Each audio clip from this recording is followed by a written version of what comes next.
हो चुका आगाज रण का, युग बदलने की तैयारी, जीत उसी की होगी जिसका संघर्ष है जारी। जो मेहनत करेगा, जो पसीना बहाएगा, वो मैदान जीत के लाए ले जाएगा। हेलो दोस्तों, मेरा नाम है रोहित और आप देख रहे हैं YouTube channel teach with Rohit Pandey.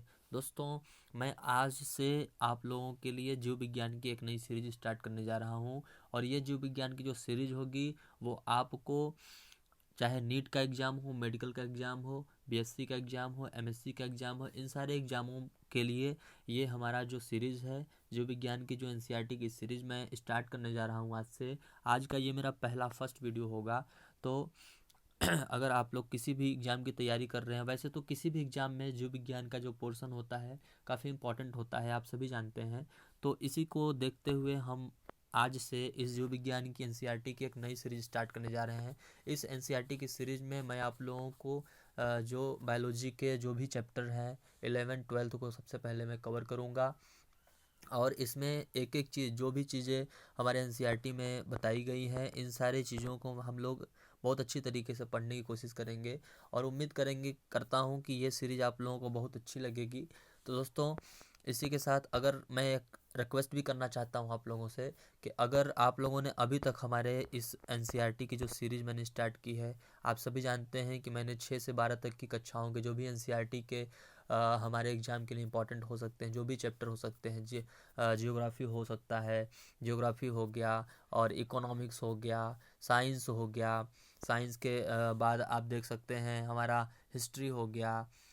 ये सारी जो भी हमारे चैप्टर हैं, जो भी हमारे हैं, उन सारी चीज़ों को हम लोग बहुत अच्छी तरीके से कवर कर रहे हैं। और आप देख सकते हैं कि जियोग्राफी का जो हमारा 6 क्लास का एनसीईआरटी है उसको मैंने कंप्लीट कर दिया है। अगर आप लोगों ने अभी तक हमारा वो वीडियो अभी तक नहीं देखा है तो आप लोग हमारे एनसीईआरटी के प्लेलिस्ट में जाके वो सारी वीडियो देख सकते हैं और अपने एग्ज़ाम को एक बेहतर दिशा देकर आप अच्छी अपनी तैयारी कर सकते हैं।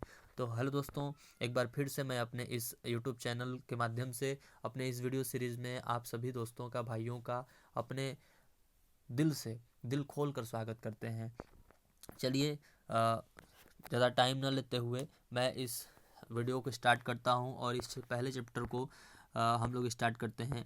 तो हमारा जो पहला चैप्टर है वो आप देख सकते हैं, जीव जगत के बारे में हम लोग आज अध्याय फर्स्ट में पढ़ेंगे। तो चलिए इस वीडियो को स्टार्ट करते हैं। और हम अपने पहले चैप्टर पे जाने से पहले हम लोग पहले ये जो हमारा जो अर्नेस्ट मेयर के बारे में बताया गया है, काफ़ी एग्ज़ामों में ऐसे भी क्वेश्चन बन जाते हैं जो हमें पता भी नहीं चलता कि ये क्वेश्चन हमारे आया कहाँ से। एक्चुअली हम लोग एनसीईआरटी तो बहुत अच्छी तरीके से पढ़े थे, लेकिन ये इनके बारे में हमने नहीं पढ़ा तो हमारा ये क्वेश्चन छूट जाता है। तो हम कोशिश करेंगे कि आपका कोई भी क्वेश्चन ना छूटे। इसी के साथ चलिए वीडियो को स्टार्ट करते हैं और अर्नेस्ट मेयर के बारे में हम लोग पढ़ते हैं। आप देख सकते हैं उनका एनसीईआरटी में ये फिगर दिखाया गया है। और अर्नेस्ट मेयर का जो जन्म है वो बताया गया है कि 1904 में इनका जन्म हुआ था और इनकी मृत्यु जो थी, आखिरी सांस इन्होंने 2004 में ली थी। तो चलिए इनके बारे में थोड़ी जानकारी हम लोगों को होनी चाहिए और चलिए पढ़ लेते हैं। अर्नेस्ट मेयर का जन्म 5 जुलाई 1904 में हुआ था। आई एम रियली सॉरी, इनका जो जन्म हुआ था वो दिखा रहा है कि 2004 में हुआ था। चलिए पढ़ेंगे, हम लोगों को सब कुछ पता हो जाएगा। अर्नेस्ट मेयर का जन्म 5 जुलाई 1904 में हुआ था, मृत्यु 2004 में हुई थी। 4 में केम्पटन जर्मनी में हुआ था। इनका जन्म कहाँ हुआ था? केम्पटन जर्मनी में हुआ था। केम्पटन एक शहर है जर्मनी का, जो आप देख सकते हैं इनका जन्म जर्मनी में हुआ था। आप हार्वर्ड, अर्नेस्ट मेयर जो थे हार्वर्ड विश्वविद्यालय के विकास परक जीव वैज्ञानिक थे। ये क्या थे? विकास परक, मतलब बहुत ज़्यादा विकास पे ध्यान दिया इन्होंने और अपने क्षेत्र में इन्होंने बहुत अच्छा काम किया, जिसे 20वीं सदी का हम कहें तो डार्विन कह सकते हैं। 20वीं सदी का डार्विन को कहा जाता है। आप अब तक के ये 100 महान वैज्ञानिकों में से एक थे। ये इतने महान थे कि 100 वैज्ञानिकों में से ये महान वैज्ञानिक थे। मेयर ने सन 1953 में हार्वर्ड विश्वविद्यालय की कला एवं विज्ञान की संकाय में क्या की? इन्होंने नौकरी की थी। आप देख सकते हैं विश्वविद्यालय की कला एवं विज्ञान संकाय में नौकरी प्राप्त की।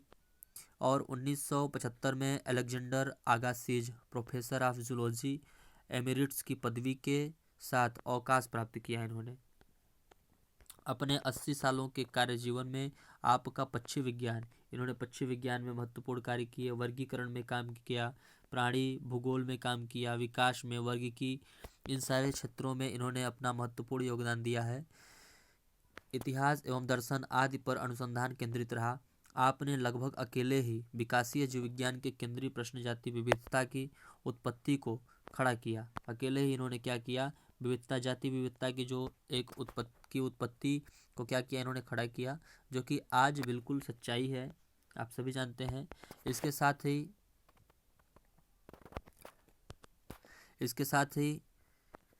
साथ ही आपने हाल ही में स्वीकृत जीव वैज्ञानिक जाति वर्गीकी की परिभाषा की अगुवाई भी की। मेयर को 3 पुरस्कार दिए गए, जिसमें से व्यापक तौर पर जीव विज्ञान के 3 ताजों की संख्या दी गई। 3 पुरस्कार दिए गए जिन्हें व्यापक तौर पे जीव विज्ञान की 3 ताजों की संज्ञा दी गई। अगर आप देखें तो 1983 में इनको बाल जॉन प्राइज से नवाजा गया। 1998 में जीव विज्ञान के लिए इंटरनेशनल पुरस्कार इनको दिया गया, और 1999 देखें तो क्राफोर्ड प्राइज से इनको नवाजा गया, और इनका मेयर ने 100 वर्ष की आयु में 2004 में इनका क्या हो गया, स्वर्गवास हो गया। आप देख सकते हैं कि अर्नेस्ट मेयर ये कितने महान वैज्ञानिकों थे।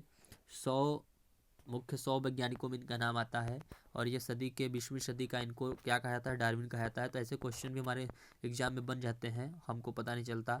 तो देखिए, जीव विज्ञान हम लोग स्टार्ट करने जा रहे हैं, और हमारा अध्याय फर्स्ट है क्या, जीव जगत के बारे में हम लोग इस अध्याय में पढ़ेंगे। आप देख सकते हैं इस चैप्टर का जो समरी है, हम लोग इस चैप्टर में क्या क्या सीखने वाले हैं। पहले तो जीव विज्ञान की परिभाषा हम लोग सीखने वाले हैं। जीव जगत में विविधता, किस तरह की विविधता है, कैसे विविधता होती है, इन सब क्वेश्चन के जवाब हम लोग इस चैप्टर में जानेंगे। वर्ग की जो संवर्ग है उसके बारे में हम लोग जानेंगे। वर्ग की सहायता साधन, जो क्या साधन हो सकते हैं और कैसे हम सहायता कर सकते हैं, इन सारी चीज़ों के जवाब हम इस क्वेश्चन में जानेंगे इस हमारे चैप्टर में। ये हमारा जो पहला चैप्टर है काफ़ी महत्वपूर्ण चैप्टर है जीव जगत के बारे में। इसमें चलिए इसको हम लोग और अच्छे से विस्तार से पढ़ते हैं। जीव जगत कैसा निराला है। आप सभी जानते हैं कि जीव जगत कैसा निराला है, ये हमारे लिए एक क्वेश्चन है। जीवों के विस्तृत प्रकारों की श्रृंखला विस्मयकारी है। हमारे जीवों की जो विस्तृत प्रकारों की श्रृंखला है, हमारे जीव के इतने सारे प्रकार हैं जिनकी हम गणना भी नहीं कर सकते। असाधारण वासस्थान, चाहे वो ठंडे पर्वत हों, पर्णपाती वन हो, महासागर हो, अलवड़ी मीठा जल हो, जलीय झीलें, मरुस्थल अथवा गर्म झरनों जिनमें जीव रहते हैं, वे हमें क्या करते हैं, हमें आश्चर्यचकित करते हैं, हमें आश्चर्यचकित कर देते हैं। सर पर दौड़ते घोड़े, आप सभी देखते हैं सर पर दौड़ते घोड़े, प्रवासी पक्षियाँ, घाटियों में खिलते फूल अथवा आक्रमणकारी सार्क की सुंदरता। सार्क को जानते हैं कितनी आक्रमणकारी मछली होती है, लेकिन उसकी सुंदरता भी हम लोगों को आश्चर्य कर देती है, विस्मय तथा चमत्कार का आह्वान करती है। पारिस्थितिक विरोध तथा समष्टि के सदस्यों तथा समष्टि और समुदाय में सहयोग अथवा यहाँ तक कि कोशिका में आणविक गतिविधि से पता चलता है कि वास्तव में जीवन क्या है। हमारे चैप्टर का ये हम लोग जीवन क्या है इसके बारे में थोड़ा समझने की कोशिश करेंगे। इस प्रश्न में 2 चीज़ें निर्विवाद प्रश्न है, 2 चीज़ें हैं। पहला तकनीकी तो ये है कि जीव तथा निर्जीव क्या है। पहला ये हमारा तकनीक है कि जीव तथा निर्जीव क्या है, इसका उत्तर खोजने का प्रयत्न करता है। तो दूसरा प्रश्न हमारा क्या है, दार्शनिक है, जो यह जानने का प्रयत्न करता है कि जीवन का उद्देश्य क्या है। तो हम लोग इस चैप्टर में वैज्ञानिक होने के नाते हम दूसरे प्रश्न का उत्तर देने का प्रयास नहीं करेंगे। हम इस विषय पर चिंतन करेंगे कि जीव क्या है। हम इस विषय पर चिंतन करेंगे कि जीव क्या है। चलिए इसी क्वेश्चन के जवाब हम लोग इस टॉपिक में ढूंढने की कोशिश करेंगे। तो जीव क्या है इसके बारे में हम लोग यहाँ पे पढ़ेंगे। जब हम जीवन को परिभाषित करना, देखिए जीव क्या है ये किसी एक शब्द में इसको परिभाषित करना हमारे लिए संभव नहीं है कि हम किसी एक शब्द को पकड़ लें और उसी शब्द से हम इसको परिभाषित करिए। नहीं, ये इतना विस्तृत चैप्टर है और विस्तृत जीव क्या है इसकी कोई गणना नहीं की जा सकती है, और इसका अभी तक जो सही प्रमाण होना चाहिए वो अभी तक हम लोगों के सामने नहीं आया है। तो चलिए इस टॉपिक में क्या क्या लिखा गया है इसके बारे में देखते हैं। जब हम जीवन को परिभाषित करने का प्रयत्न करते हैं तब हम प्रायः जीवों के सुस्पष्ट अभिलक्षणों को देखते हैं। जब भी हम जीवन को परिभाषित करने की बात सोचते हैं तो सबसे पहले क्या करते हैं, जीव के जो लक्षण होते हैं उनको देखने का प्रयास करते हैं। जैसे जीवों में क्या क्या लक्षण हो सकते हैं, जैसे जीवों में वृद्धि, जनन, पर्यावरण के प्रति संवेदना का पता लगाना और उसके अनुकूल क्रिया करना, ये सब हमारे मस्तिष्क में तुरंत आ जाते हैं। जैसे ही हम जीवन की बात करते हैं तुरंत हमारे मस्तिष्क में आता है, नहीं जीवों में तो जान होती है, जीवों में वृद्धि होती है, जीव जो होते हैं जीवों में जनन होती है, वो पर्यावरण के प्रति संवेदना व्यक्त करते हैं, मौसम के प्रति संवेदित हो जाते हैं, ठंडी के मौसम में गर्म कपड़े पहनते हैं, गर्मी के मौसम में गर्म गर्म चीज ठंडी चीज़ें खाना पसंद करते हैं, गर्मी के महीनों में क्या करते हैं, हल्के कपड़े पहनते हैं। ये सारे जो लक्षण है जीवों के वो तुरंत हमारे दिमाग में आ जाते हैं और ये लक्षण जो है वो जीवों के ही है, यही हमारे दिमाग में तुरंत आते हैं। आप इस सूची में उपापचय, स्वयं की प्रतिलिपि बनाना, स्वयं को संगठित करना, प्रतिक्रिया करना तथा उद्गमन आदि को भी जोड़ सकते हैं। आओ हम इन सब को विस्तार से समझने का प्रयत्न करते हैं। जो जीव होते हैं सभी जीव वृद्धि करते हैं। जाहिर सी बात है, अगर वो जीव है जिसमें जान है तो वो जाहिर सी बात है कि वृद्धि समय के साथ उसमें वृद्धि होती रहती है। लेकिन जो जंतु होते हैं, जंतुओं में एक सीमित समय तक वृद्धि होती है, लेकिन पौधों में जीवन प्रयत्न तक वृद्धि रहती है। जब तक वो जिंदा रहते हैं हमारी पृथ्वी पर तब तक उनमें वृद्धि होती रहती है।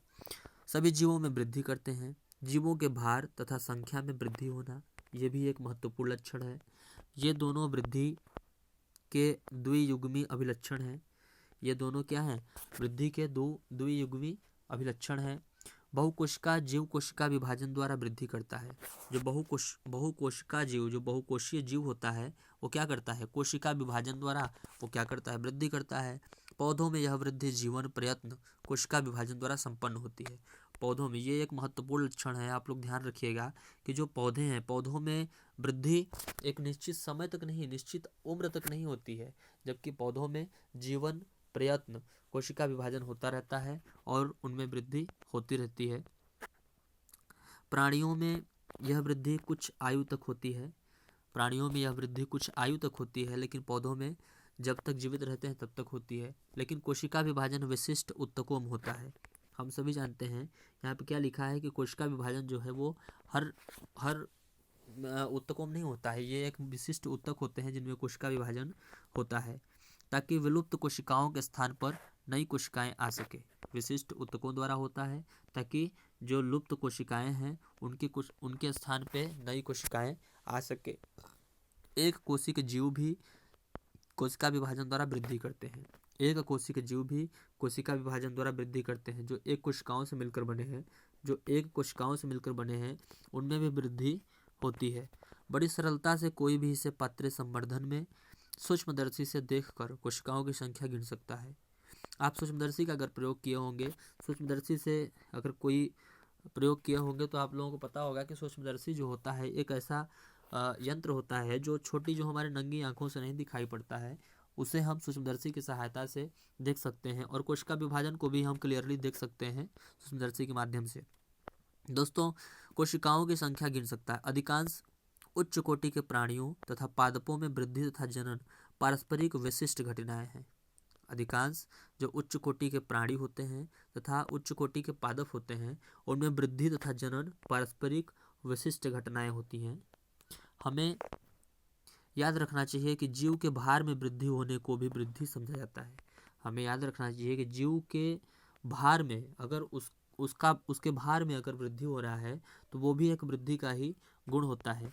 यदि हम भार को वृद्धि का अभिलक्षण मानते हैं तो निर्जीवों के भार में भी वृद्धि होती है। जाहिर सी बात है, अगर हम भार को अगर हम वृद्धि का एक विशिष्ट लक्षण अगर माने तो निर्जीवों में भी फिर हम कह सकते हैं कि निर्जीवों में भी वृद्धि होती है। जैसे पर्वत होते हैं, जैसे पर्वत में भी वृद्धि होती है, पर्वतों के भार में भी वृद्धि होता है। गोलास तथा रेत के टीले भी वृद्धि करते हैं, जाहिर सी बात है, आप सभी जानते हैं। लेकिन निर्जीवों में इस प्रकार की वृद्धि उनकी सतह पर पदार्थों के एकत्र होने के कारण होती है, जबकि सजीवों में अंदर की तरफ से, सजीवों में शरीर के अंदर से वृद्धि होती है।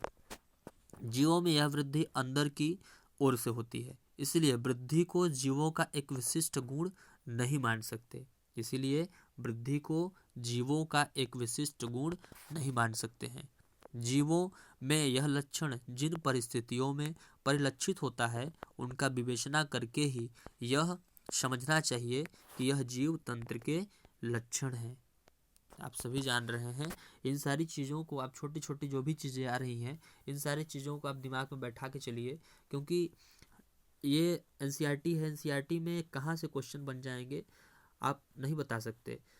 आप सभी जानते हैं कि नीट एग्ज़ाम जो होता है, मेडिकल का एग्ज़ाम होता है, मेडिकल के एग्ज़ाम में एनसीईआरटी कितना इम्पॉर्टेंट है आप सभी जानते हैं इस बात को। इसलिए मैं बार बार ये चीज़ें कह रहा हूँ कि आप लोग एनसीईआरटी को अच्छे से पढ़ते चलिए और चीज़ों को समझते चलिए।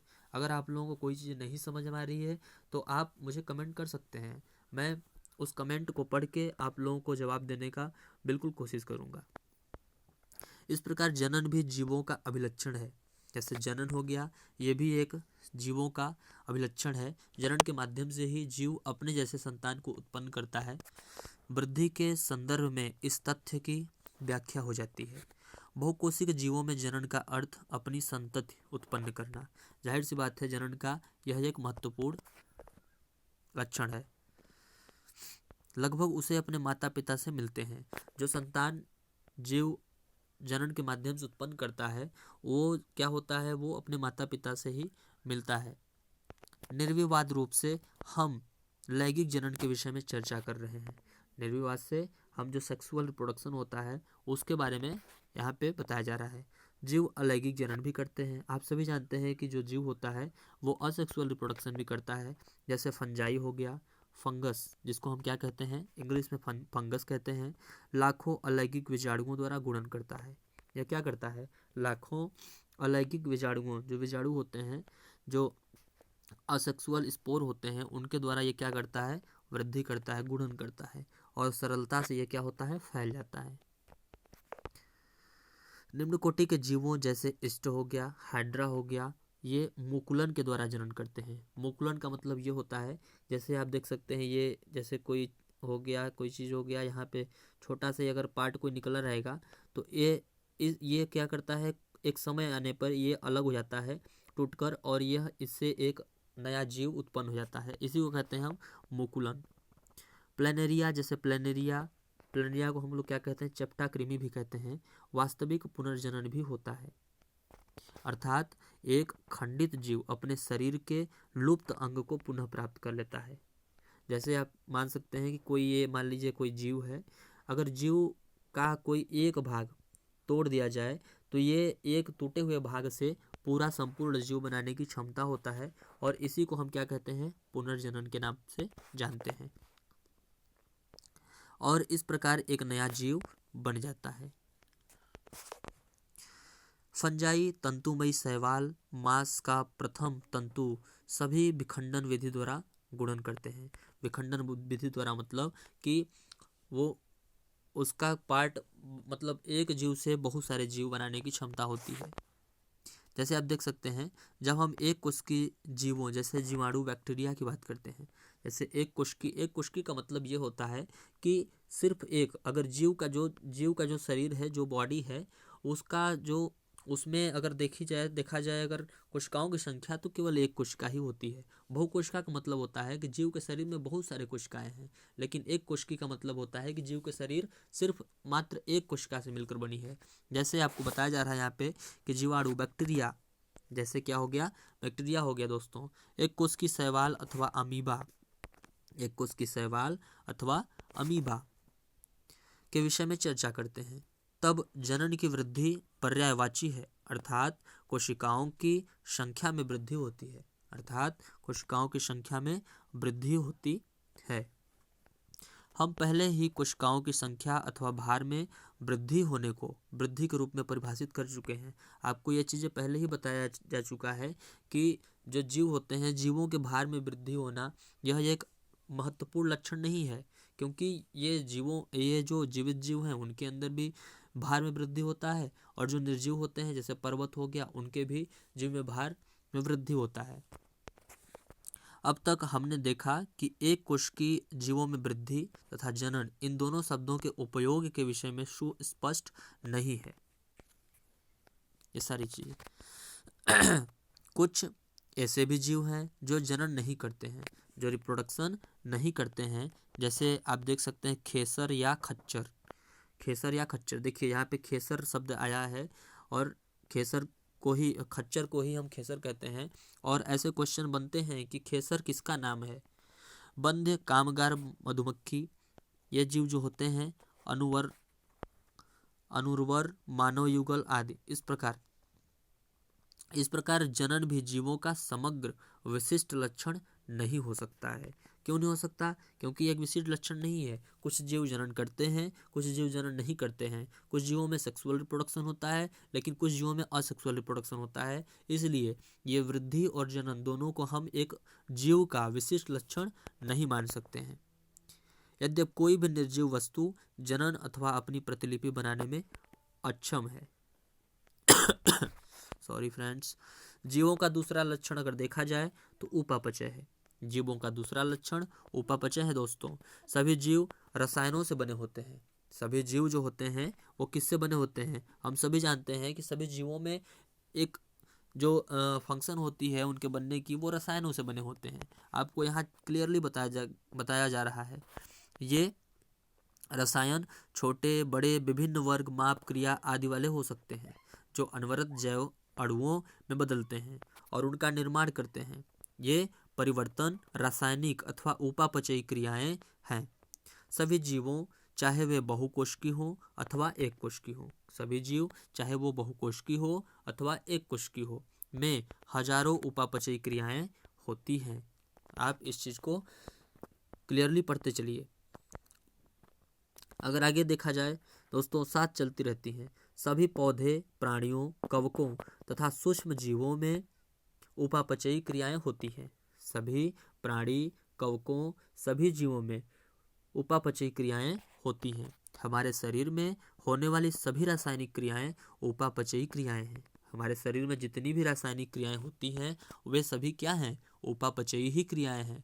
किसी भी निर्जीव में उपापचयी क्रियाएं नहीं होती हैं। किसी भी निर्जीव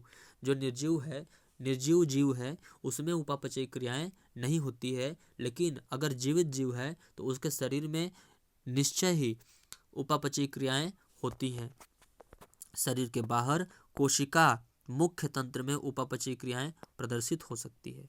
जीव के शरीर से बाहर परख नली में की गई उपापचयी क्रियाएं न तो जैव है और न ही निर्जीव, मतलब न ही सजीव है और न ही निर्जीव।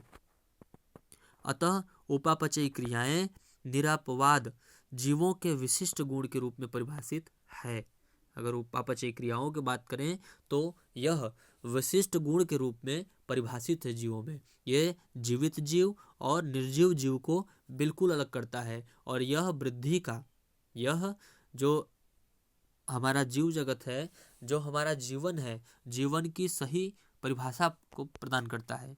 जबकि पात्र में एकाकी उपापचयी क्रियाएं जैविक नहीं है, यद्यपि यह निश्चित ही जीवित क्रियाएं हैं। यद्यपि यह क्या है? निश्चित ही जीवित क्रियाएं हैं और जीवन का एक महत्वपूर्ण लक्षण है। अतः शरीर की कोशिकीय संगठन जीवन स्वरूप का सुस्पष्ट क्या है? लक्षण है। आप देख सकते हैं, शायद सभी जीवों का सबसे स्पष्ट परंतु पेचीदा अभिलक्षण अपने आसपास या पर्यावरण के उद्दीपनों, जो भौतिक, रासायनिक अथवा जैविक हो सकती हैं, के प्रति संवेदनशीलता तथा प्रतिक्रिया करना। हम अपने संवेदी अंगों द्वारा अपने पर्यावरण से अवगत होते हैं। हमारे संवेदी अंग, जैसे आप देख सकते हैं, हमारी त्वचा सबसे बड़ी संवेदी अंग है, हमारा जिह्वा, ये सारे हमारे संवेदी अंग है। हमारा आँख, कान, नाक, ये सभी संवेदी अंग हैं जो हमारे आसपास का जो पर्यावरण है, पर्यावरण के बारे में हम संवेदित होते हैं। हमें सर्दी, गर्मी, हर चीज़ों का हमें पता चलता है हमारे संवेदी अंगों के द्वारा। जैसे पौधे, प्रकाश, पानी, पौधे जो होते हैं, पौधे प्रकाश, पानी, ताप, अन्य जीवों, प्रदूषकों आदि जैसे बाह्य कारकों के प्रति प्रतिक्रिया दिखाते हैं। प्रोकैरियोटिक, अगर प्रोकैरियोट से लेकर जटिलतम यूकैरियोट तक सभी जीव पर्यावरण संकेतों के प्रति संवेदना एवं प्रतिक्रिया दिखा सकते हैं। यहाँ पे आया है शब्द प्रोकैरियोट और यूकैरियोट। ये कोशिकाओं के प्रकार हैं। अगर देखा जाए कोशिकाएं कितनी प्रकार की होती हैं, तो कोशिकाएं 2 प्रकार की होती हैं। कितने प्रकार की? कोशिकाएं 2 प्रकार की होती हैं, प्रोकैरियोट और यूकैरियोट। प्रोकैरियोट में क्या होता है, जो एक्चुअल न्यूक्लियस होता है, जो केंद्रक होता है, वो नहीं होता है। लेकिन यूकैरियोट में केंद्रक होता है और बहुत सारे जो भी कोशिकीय अंग होते हैं वो हमारे यूकैरियोट में पाए जाते हैं, जबकि प्रोकैरियोट में नहीं पाए जाते हैं। आगे इनके बारे में भी हम लोग बहुत अच्छी तरीके से पढ़ने वाले हैं। आप देख सकते हैं पर्यावरण संकेतों के प्रति संवेदना एवं प्रतिक्रिया दिखा सकते हैं। पादप तथा प्राणियों दोनों में दीप्त काल मौसमी प्रजनकों के जनन को प्रभावित करता है। इसलिए सभी जीव अपने पर्यावरण से अवगत रहते हैं। सभी जीव जो हैं अपने पर्यावरण से अवगत रहते हैं। मानव ही केवल ऐसा जीव है जो स्वयं से अवगत अर्थात स्वचेतन है। मानव ही एक ऐसा जीव है जो स्वयं से अवगत व स्वचेतन है। इसलिए चेतना जीवों को परिभाषित करने के लिए अभिलक्षण हो जाती है। चेतना क्या होती है? चेतना जीवों को परिभाषित करने के लिए एक महत्वपूर्ण लक्षण हो जाती है। जब हम मानव के विषय में चर्चा करते हैं तब जीवों को परिभाषित करना और भी कठिन हो जाता है। अगर हम मानव के विषय में चर्चा करते हैं तो जीवों को परिभाषित करना बिल्कुल कठिन हो जाता है, बहुत ज़्यादा कठिन हो जाता है। हम रोगी को अस्पताल में अचेत अवस्था में लेटे रहते हुए देखते हैं, जिसके हृदय तथा फुफ्फुस को चालू रखने के लिए मशीनें लगाई जाती हैं। आप सभी देख सकते हैं रोगी का मस्तिष्क मृत सम होता है। रोगी का जो मस्तिष्क होता है वो मृत सम होता है, क्योंकि वे उसमें चेतना नहीं होती है। वो एकदम निष्क्रिय अवस्था में लेटा रहता है अस्पताल में। रोगी में स्वचेतना नहीं होती। ऐसे रोगी जो कभी भी अपने सामान्य जीवन में वापस नहीं आ पाते, तो क्या हम इन्हें जीव अथवा निर्जीव क्या कहेंगे?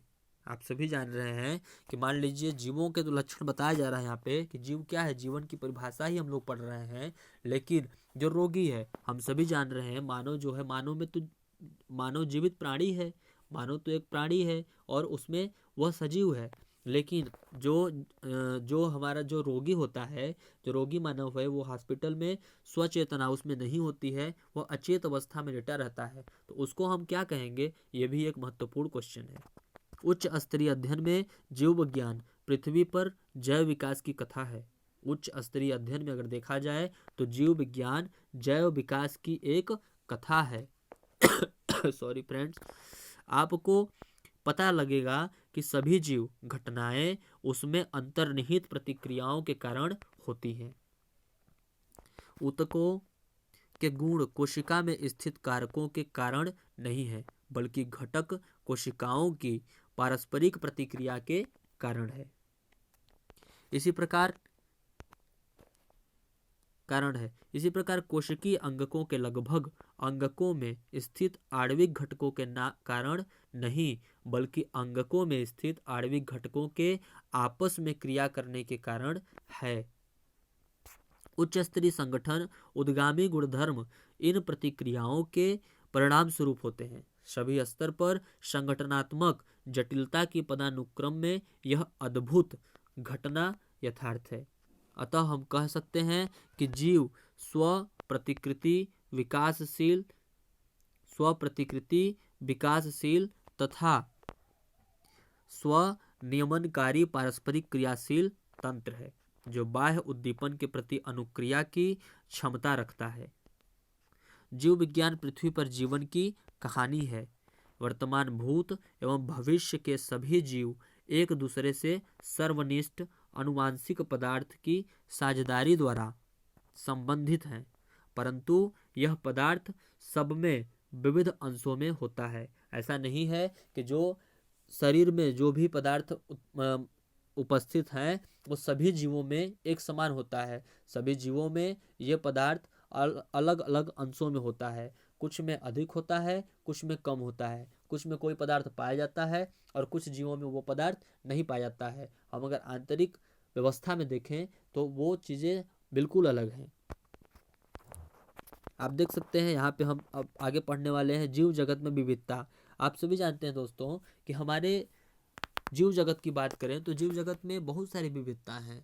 भाषाओं में विविधता है, पहनावा में, रहन सहन, हर चीज़ों में विविधता है। अभी आप लोगों को इसके बारे में बहुत कुछ जानने को मिलेगा। यदि आप अपने आसपास देखें तो आप जीवों की बहुत सी किस्में देखेंगे। बिल्कुल सही बात है। अगर हम अपने आसपास के चीज़ों को देखें, हम स्वचेतित होकर देखें तो हमें बहुत सारी चीज़ें, हमको बहुत अलग अलग चीज़ें देखने को मिलेंगी। ये किस्में गमले में उगने वाले पौधे, कीट, पक्षी, पालतू तथा अन्य प्राणी ये वह पौधे हो सकते हैं। बहुत से ऐसे जीव भी होते हैं जिन्हें आप आंखों की सहायता से नहीं देख सकते। वे सूक्ष्म जीव हैं और उन्हें हम देखने के लिए सूक्ष्मदर्शी का इस्तेमाल करेंगे, लेकिन आपके आसपास की ही है। यदि आप अपने अवलोकन के क्षेत्र को बढ़ाते हैं तो आपको विविधता की एक बहुत बड़ी श्रृंखला दिखाई पड़ेगी। बिल्कुल सही बात है। अगर अपने अवलोकन क्षमता को आप बढ़ाते हैं और अवलोकित ढंग से अगर देखेंगे, उस चीज़ को अगर हम देखेंगे, ध्यान से देखेंगे, तो आपको इतनी सारी किस्में आपके अगल बगल की चीज़ों में दिखाई देंगी कि आप इतना सोच भी नहीं सकते। स्पष्टतः यदि आप किसी सघन वन में जाएं, जहाँ सघन वन में जाएं, तो आपको जीवों की बहुत बड़ी संख्या तथा उनकी कई किस्मों के बारे में आपको जानकारी मिलेगी। प्रत्येक प्रकार के पौधे, जंतु अथवा जीव जो आप देखते हैं किसी एक जाति का प्रतीक है। प्रत्येक जंतु और उसकी जातियों को आप देखते हैं, वो किसी एक जाति का प्रतीक है। अब तक की ज्ञात तथा वर्णित स्पीशीज की संख्या लगभग 1.7 मिलियन है। आप समझ सकते हैं कि ये कितनी बड़ी संख्या है। 1.7 से लेकर 1.8 मिलियन तक हो सकती है, और बहुत बड़ी संख्या है दोस्तों, आप अंदाजा नहीं लगा सकते इसका। हम इसे जैविक विविधता कहते हैं, और इसी को हम लोग क्या कहते हैं, जैविक विविधता कहते हैं। जीवों की भिन्न भिन्न किस्में, भिन्न भिन्न वैरायटी को ही हम क्या कहते हैं, जैविक विविधता। उनमें इतनी सारी विविधता होने के कारण भी हम लोग समझ नहीं पाते, अथवा पृथ्वी पर स्थित जीवों की संख्या तथा प्रकार कहते हैं। हमें यह स्मरण रखना चाहिए, हमें यह चीज़ें याद रखना चाहिए कि जैसे जैसे हम नए तथा यहाँ तक कि पुराने क्षेत्रों की खोज करते हैं, हमें नए नए जीवों का पता चलता है। हम जाते तो हैं पुराने क्षेत्रों का खोज करने, लेकिन हमें नई जातियों के बारे में जानकारियाँ हो जाती हैं। जैसे कि ऊपर बताया गया है कि विश्व में कई मिलियन पौधे तथा प्राणी हैं। जैसे कि ऊपर बताया गया है, आपको मैंने बताया अभी कि 1.7 से 1.8 मिलियन तक इनकी संख्या है। हम पौधों तथा प्राणियों को उनके स्थानीय नाम से जानते हैं। हम क्या करते हैं, पौधों और प्राणियों को स्थानीय नाम से जानते हैं। अगर हम किसी एक पौधे को देखें तो आप जहाँ रहते होंगे उस पौधे का नाम वहाँ पे कुछ और ही होगा, लेकिन अगर किसी और स्थान पर अगर आप जाएंगे, शायद कुछ किलोमीटर की दूरी पर जाएंगे, तो उस पौधे का नाम अलग हो सकता है, भिन्न हो सकता है। ये स्थानीय नाम एक ही देश के विभिन्न स्थान के अनुसार बदलते रहते हैं, जैसा कि मैंने आपको अभी बताया। यदि हमने कोई ऐसी विधि नहीं निकाली जिसके द्वारा हम किसी जीव के विषय में चर्चा कर सकें जो शायद हमसे इससे भ्रमकारी स्थिति पैदा हो सकती है। बिल्कुल सही बात है दोस्तों। अगर हम कोई चीज़ें, किसी पौधे का नाम ले, तो हम अपने क्षेत्र में उस पौधे को हम जानते हैं, हम उसे जानते हैं कि हम इस क्षेत्र में इस पौधे का नाम ये चीज़ें है। लेकिन हम अगर किसी दूसरे क्षेत्र में अगर हम यात्रा करते हैं तो वहाँ पे दूसरे नाम होने के कारण उस पौधे का हम लोगों के दिमाग में भ्रम हो सकता है। वही चीज़ें आपको यहाँ पे समझाया जा रहा है। प्रत्येक जीव का एक मानक नाम होता है।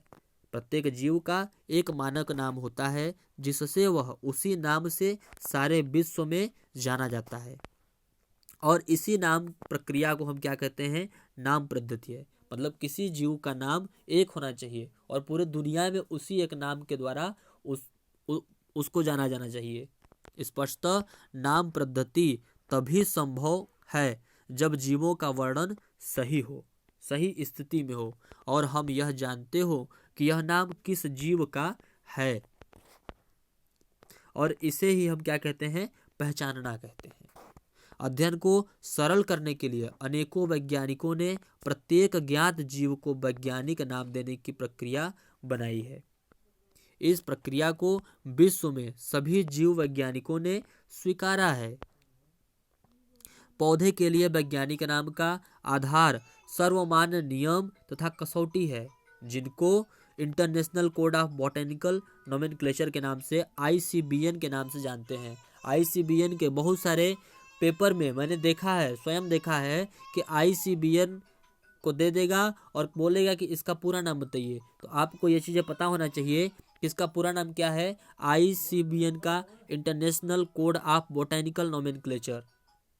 वैसे ही ICZN भी होता है, ICZN होता है, इसका मतलब होता है international code of zoological nomenclature. आप समझ सकते हैं, ये संक्षिप्त रूप है, संक्षिप्त शब्द हैं, इनको भी आप पढ़ते चलिए और अपने दिमाग में याद करते चलिए। आप पूछ सकते हैं कि प्राणियों का नामकरण कैसे किया जाता है। प्राणी वर्ग की विदों ने international code of zoological nomenclature, जैसा कि मैंने आपको भी बताया, वैज्ञानिक नाम की यह गारंटी है कि प्रत्येक जीव का एक ही नाम रहे, प्रत्येक जीव का एक ही नाम रहे। किसी भी जीव के वर्णन से विश्व में किसी भी भाग में लोग एक ही नाम बता सकें। वे यह भी सुनिश्चित करते हैं कि एक ही नाम किसी दूसरे ज्ञात जीव का न हो। उन्हें ये मतलब नामकरण करने के समय उनको बहुत सारे बातों का ध्यान रखना पड़ता है। जीव वैज्ञानिक जो हैं ज्ञात जीवों के वैज्ञानिक नाम देने के लिए सार्वजनिक मान्य नियमों का पालन करते हैं। प्रत्येक नाम के 2 घटक होते हैं, जैसे कि जो पहला नाम होता है उनका वंश का नाम होता है, तथा दूसरा क्या होता है, जाति संकेत पद होता है। इस प्रणाली को ही हम क्या कहते हैं, द्विपद नामकरण पद्धति कहते हैं। और इसी प्रणाली को क्या कहते हैं, द्विपद नाम पद्धति कहते हैं। इस नामकरण की प्रणाली को सर्वप्रथम कैरोलस लिनियस ने सुझाया था। इसका उपयोग, ये भी एक बहुत महत्वपूर्ण क्वेश्चन है और ये भी एग्जाम में बनता है कि द्विपद नामकरण पद्धति के जनक कौन है और किसने इस नामकरण की खोज की। तो आप याद रखिए, कैरोलस लिनियस ने ये द्विपद नामकरण पद्धति को सर्वप्रथम दिया था। इसका उपयोग सारे विश्व के जीव विज्ञानी करते हैं और इस पद्धति का उपयोग पूरे विश्व में होता है। बहुत सारे विश्व के वैज्ञानिक जो हैं इस नामकरण पद्धति का उपयोग करते हैं। 2 शब्दों वाली नामकरण प्रणाली बहुत सुविधाजनक है। आइए हम थोड़ा कुछ जीवों के द्विपद नामकरण पद्धति को देख लेते हैं। जैसे आप देख सकते हैं वैज्ञानिकों द्वारा दिया गया नाम, जैसे आप देख सकते हैं मेंजीफेरा इंडिका, ये किसका नाम है, आप देख सकते हैं आम का। आम का अगर वैज्ञानिक नाम की बात करें तो इसका नाम क्या है, मेंजीफेरा इंडिका है। और जो मेंजीफेरा है वो क्या है, उसका जीनस है, उसका वंश है। लेकिन वहीं इंडिका की अगर बात की जाए तो इंडिका क्या है, इंडिका है स्पीसीज। इंडिका क्या है, स्पीसीज है। तब आप यह देख सकते हैं इसमें। वैसे ही आप देख सकते हैं यहाँ पे दूसरा नाम दिया गया मेंजीफेरा वंश नाम है, वही चीजें बताने की कोशिश कर रहा है। नाम पद्धति के अन्य सार्वजनिक नियम भी हैं, इसको भी आप देख लीजिए। पहला क्या है, जैविक नाम प्रायः लैटिन भाषा में होता है। इसके कुछ नियम है, कुछ लैटिन भाषा में होता है। जैविक नाम जो होता है उसका वो लैटिन भाषा में होता है और तिरछे अक्षरों में लिखा जाता है। यह क्या होता है, तिरछे अक्षरों में लिखा जाता है। इनका उद्भव चाहे कहीं से भी हुआ हो, इन्हें लैटिनीकरण अथवा इन्हें लैटिन भाषा का व्युत्पन्न समझा जाता है। इनका उद्भव कहीं से हुआ हो लेकिन इन्हें लैटिनीकरण अथवा लैटिन भाषा का व्युत्पन्न समझा जाता है। जैविक नाम से पहले नाम में पहला शब्द जो होता है वंश नाम होता है, जबकि दूसरा शब्द क्या होता है, दूसरा शब्द उसके जाति का नाम होता है। जैविक नाम को जब हाथ से लिखते हैं तब दोनों शब्दों को अलग अलग रेखांकित अथवा छपाई में तिरछा लिखना चाहिए। यह रेखांकन उनके लैटिन उद्भव को दर्शाता है। पहला अक्षर जो वंश नाम को बताता है वह बड़े अक्षर में होना चाहिए। पहला अक्षर जो वंश नाम को बताता है वह बड़े अक्षर में होना चाहिए, जबकि जाति संकेत पद में छोटा अक्षर होना चाहिए। मेंजीफेरा इंडिका के उदाहरण से इसकी व्याख्या हम कर सकते हैं। जैसे मानव का नाम अगर देखें, वैज्ञानिक का नाम, तो मानव का होमो सेपियंस है, जिसमें होमो शब्द जो है वो उसके वंश का नाम है, जबकि सेपियंस जो है वो उसके स्पीसीज का नाम है। जाति संकेत पद के बाद अर्थात जैविक नाम के अंत में लेखक का नाम भी लिखते हैं। इसे संक्षेप में लिखा जाता है मेंजीफेरा इंडिका और लीन। इसका अर्थ होता है कि इसके पहले स्पीसीज का वर्णन किसने किया था? लिनियस ने किया था। यद्यप सभी जीवों का अध्ययन करना लगभग असंभव है, इसलिए ऐसी युक्ति बनाने की आवश्यकता है जो इसे संभव कर सके। इस प्रक्रिया को ही हम क्या कहते हैं? वर्गीकरण कहा जाता है। वर्गीकरण वह प्रक्रिया है जिसमें कुछ सरलता से दृश्य गुणों के आधार पर सुविधाजनक वर्ग में वर्गीकृत किया जा सके। उदाहरण के लिए हम पौधे अथवा प्राणियों और कुत्ता, बिल्ली अथवा कीट को सरलता से पहचान लेते हैं। जैसे ही हम इन शब्दों का उपयोग करते हैं, उसी समय हमारे मस्तिष्क में इन जीव के ऐसे कुछ गुण आ जाते हैं जिससे उनका उस वर्ग से संबंध हो जाता है। जब आप कुत्ते के विषय में सोचते हो तो आपके मस्तिष्क में क्या प्रतिबिंब बनता है? स्पष्टतः आप कुत्ते को ही देखेंगे। जाहिर सी बात है कि आप कुत्ते को ही देखेंगे, न कि बिल्ली को देखेंगे। यदि एल्सेशियन के विषय में सोचें तो हमें पता लगता है कि हम किसके विषय में चर्चा कर रहे हैं। इसी प्रकार मान लो हमें स्तनधारी कहना है, तो आप ऐसे जंतु के विषय में सोचेंगे जिसके बाह्य कान हो, शरीर पर बाल हो।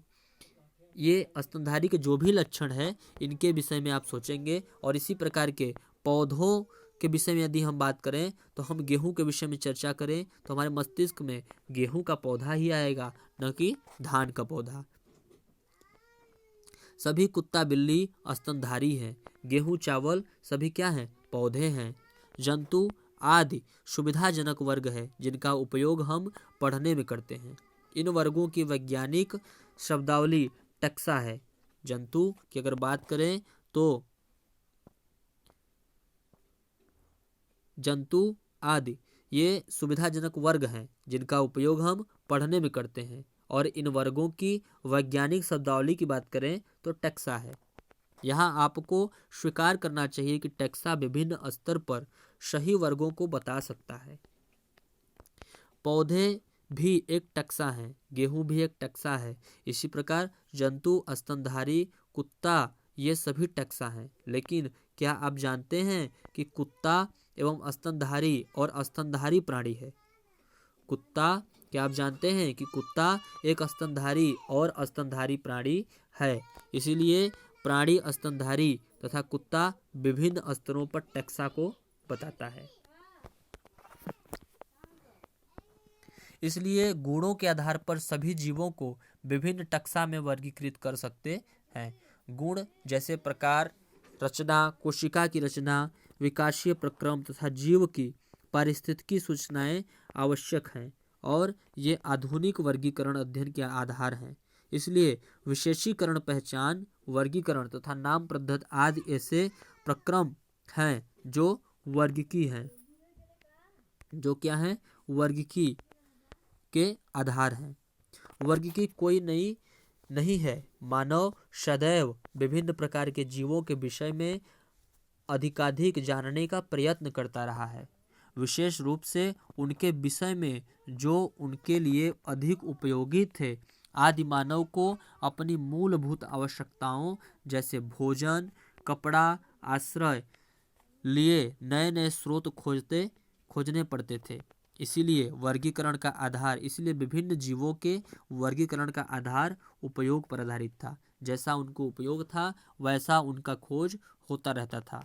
काफी समय से मानव विभिन्न प्रकार के जीवों के विषय में जानने और उनकी विविधता सहित उनके संबंध में रुचि लेता रहा है। अध्ययन की इस शाखा को हम क्या कहते हैं? वर्गीकरण पद्धति या सिस्टमैटिक्स कहते हैं। सिस्टमैटिक्स शब्द लैटिन शब्द सिस्टेमा से आया है, सिस्टमैटिक शब्द की बात करें तो लैटिन शब्द सिस्टेमा से आया है, जिसका अर्थ होता है जीवों की नियमित व्यवस्था। इसका अर्थ होता है जीवों की नियमित व्यवस्था। आपसे एग्जाम में भी पूछा जा सकता है कि सिस्टमैटिक शब्द का अर्थ बताइए, तो आप बताएंगे कि जीवों की नियमित व्यवस्था को ही हम क्या कहते हैं, वर्गीकरण कहते हैं। लिनियस ने अपने पब्लिकेशन का टाइटल सिस्टेमा नेचुरी या सिस्टेमा नेचर चुना। पद्धति में पहचान, नाम पद्धति तथा वर्गीकरण को शामिल किया गया है। इसके क्षेत्र को बढ़ा दिया गया। वर्गीकरण पद्धति में जीवों के विकासीय संबंध का भी ध्यान रखा गया है। वर्गीकी संवर्ग। दोस्तों वीडियो काफ़ी लंबा हो जाएगा, इसलिए इसका जो पार्ट 2 रहेगा उसमें हम इस चैप्टर को पूरा कवर करेंगे। तो आई होप आप लोगों को वीडियो अच्छा लगा होगा। अगर वीडियो आप लोगों को अच्छा लग रहा है तो हमारे चैनल को सब्सक्राइब करें, बेल आइकन को प्रेस कर दें, ताकि पल पल का जो भी नोटिफिकेशन है हमारे चैनल का आपके पास सबसे पहले पहुंचे। तो दोस्तों वीडियो अच्छा लगे तो वीडियो को लाइक करें, दोस्तों के साथ शेयर करें, और इसी के साथ मैं आप लोगों से विदा लेना चाहता हूं। जय हिंद, जय भारत।